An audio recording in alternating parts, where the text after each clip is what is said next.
Bonjour, je suis heureuse de vous retrouver sur cette troisième vidéo du programme Prendre en main votre destin. Vous pouvez regarder les deux premières si vous le souhaitez, elles sont encore en ligne. Deuxième étape du processus qui est celui de savoir comment l'homme s'y prend pour créer sa vie. Alors je sais que cette phrase peut faire bondir parce que certaines personnes me disent « mais attendez, moi je n'ai pas voulu mon licenciement économique » ou cette autre je ne suis pas à l'origine de ma rupture affective. Et pourtant, nous sommes les auteurs. Donc, si nous ne réalisons pas le fait que nous créons notre vie, c'est que nous le faisons inconsciemment. Et en effet, parce que ça n'est pas dans nos habitudes de vie, dans notre apprentissage, de se développer intérieurement et de comprendre un petit peu le mécanisme qui nous amène à vivre telle ou telle chose. Alors, c'est en train de se répandre puisque de plus en plus de personnes s'intéressent au développement personnel, au travail sur soi. Je le vois sur les réseaux sociaux. Les librairies ont de plus en plus de bouquins sur le sujet dans leurs étagères. C'est en train de venir, mais on n'est pas encore au top dans ce domaine-là. Bien, revenons à l'homme et sa façon de créer la vie. Donc, nous écrivons notre vie à l'intérieur, et c'est ensuite qu'elle se manifeste sous forme de situations qui nous font vivre ce que l'on a éprouvé à l'intérieur. Parce que une pensée en soi, c'est un vase vide. Ce qui va être important, c'est l'émotion qu'on va y mettre, le ressenti. Donc en fait, nous allons enregistrer notre vision du monde, nos perceptions, et elles vont travailler en nous. Elles vont aller directement se loger dans le subconscient.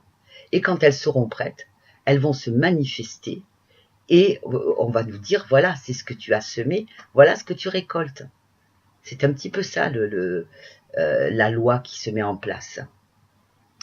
J'illustre tout de suite, si par exemple, suite à une perte d'emploi, vous avez généré de la peur, du stress et du manque de confiance en soi, vous allez récolter des événements qui vont vous faire à nouveau éprouver de la peur, du stress et du manque de confiance en soi. Vous savez bien, on l'a vu dans les autres vidéos, que tout était énergie. Tout émettait des énergies, donc nos pensées aussi. Et ça va être fonction de la qualité et de l'intensité de cette pensée. Donc si les pensées dominantes sont à la privation, sont au manque, sont au chagrin ou à la morosité, c'est ce qu'on va récolter. Parce que on va être dans une fréquence vibratoire dans laquelle il ne va y avoir que ces situations-là qui vont se présenter à nous. Alors, on a une chance, c'est que dans la vie, tout n'est pas tout noir. Il y a aussi de bons moments, même dans les pires situations, on a toujours des percées de soleil. Ça peut être une soirée avec des amis, un bon film qu'on vient de regarder, ou quelques jours de vacances, que sais-je. On a toujours des leviers positifs qui sont un petit peu autour de nous. Et parfois, il y a des opportunités comme ça qui passent, mais elles vont dépendre de la force qu'on aura mis dans ce peu de positif. Alors soit on va les voir, soit on ne les voit pas. Mais en tout cas, tout ça se passe quand on ne sait pas, dans une forme d'inconscience, et on se dit j'ai de la chance et j'ai pas de chance, et on pense un petit peu comme ça, être un pantin qu'on tire par des ficelles. Eh bien non, on peut, en se regardant vivre, justement, exercer un certain contrôle sur ce qui passe dans notre tête. Alors, voyons ce bavardage mental. Il y a les pensées. Donc, vous regardez penser.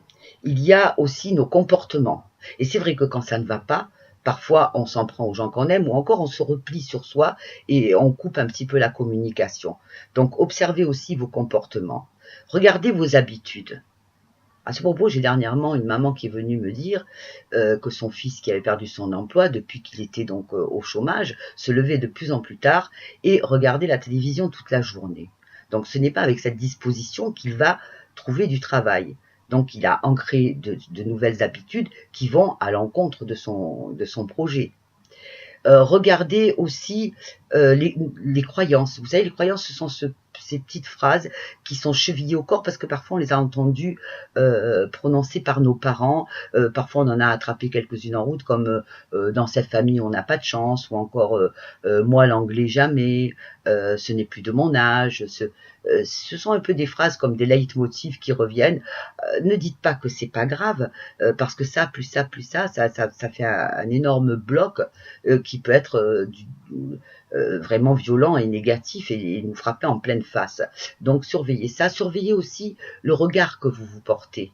Alors c'est vrai, quand on n'a pas le moral, on a certaines personnes, parce que tout va dépendre bien entendu de la personnalité de chacun dans tout ce que je dis, certaines personnes ont tendance à se revoir à la baisse, en se disant finalement, je n'ai rien réussi de bien dans ma vie, ou je ne suis jamais arrivé à vraiment être heureux dans ce domaine-là, ou bien on va s'en prendre au physique aussi, je me suis empâté, ou je suis trop maigre, ou j'ai trop de cheveux, ou pas assez de cheveux, donc voyez tout ça aussi, et le regard que l'on porte aux autres, bien entendu.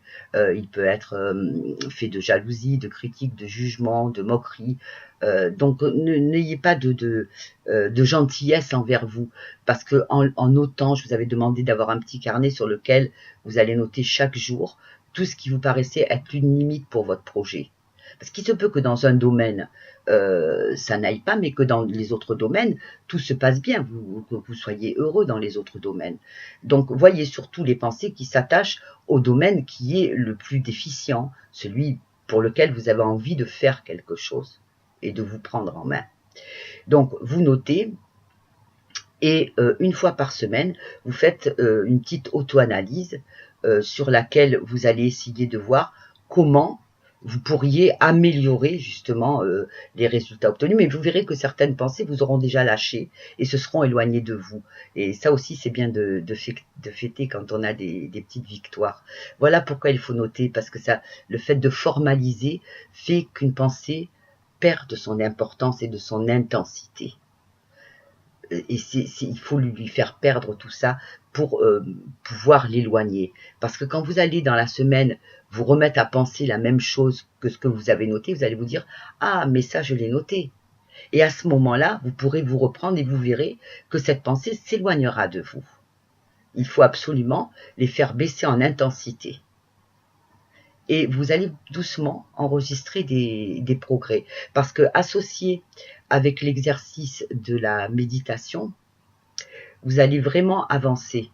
La méditation vous permet de vous connecter à votre meilleure dimension, vous ouvre à l'univers et vous pour le laisser travailler et entrer. Le fait de vous nettoyer intérieurement en vous regardant vivre va dégager encore plus d'espace. Donc va accélérer le processus. Voilà pourquoi c'est important de s'y prendre de cette façon. Alors n'hésitez pas, mettez-vous à vos crayons et à votre carnet. Alors c'est un travail que vous faites entre vous et vous, donc vous pouvez tout vous dire. Essayez vraiment de le faire en conscience et de vous poser. Mettez-vous dans un coin au calme pour le faire rentrer dans vos habitudes et le faire systématiquement, et vous allez vraiment enregistrer des progrès, vous verrez avancer. Dans la dernière vidéo, vous aurez la dernière étape du processus. En attendant, travaillez bien et à bientôt.